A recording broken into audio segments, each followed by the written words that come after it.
Good evening. Thank you for being here tonight. A sweeping power outage has hobbled Victoria General Hospital, forcing doctors to cancel surgery and turn away trauma patients. The hospital lost power early this morning when a suspected ground shift crushed a cable.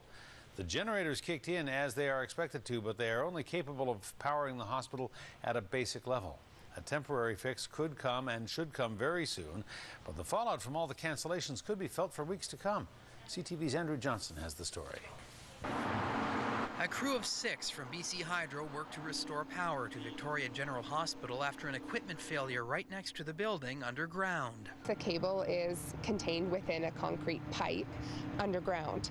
So what happened was the pipe or duct bank collapsed and did damage to the 3 cables that are feeding the hospital. Inside, 2 backup generators kicked in immediately to keep essential areas of the hospital, like the intensive care unit, up and running.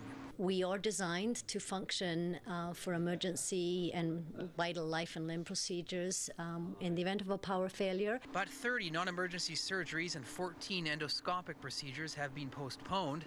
Emergency trauma cases from the Central and North Island have been diverted to the Lower Mainland.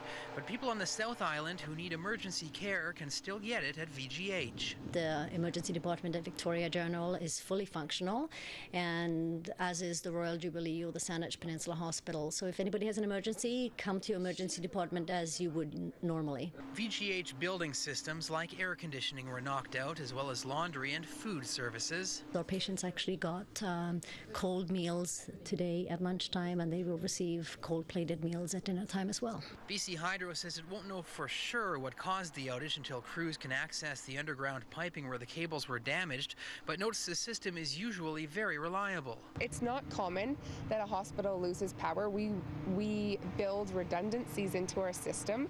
For example, this hospital is fed by 2 different circuits from 2 different substations, but it was the service to the hospital underground after those redundancies were built into our system that failed.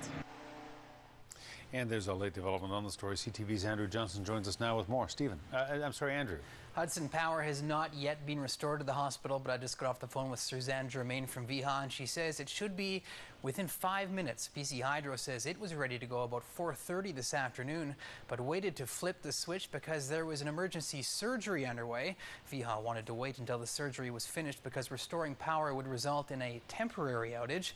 The next step is Hydro crews will be digging up the underground cabling near the hospital to work on a permanent fix to find out just what went wrong.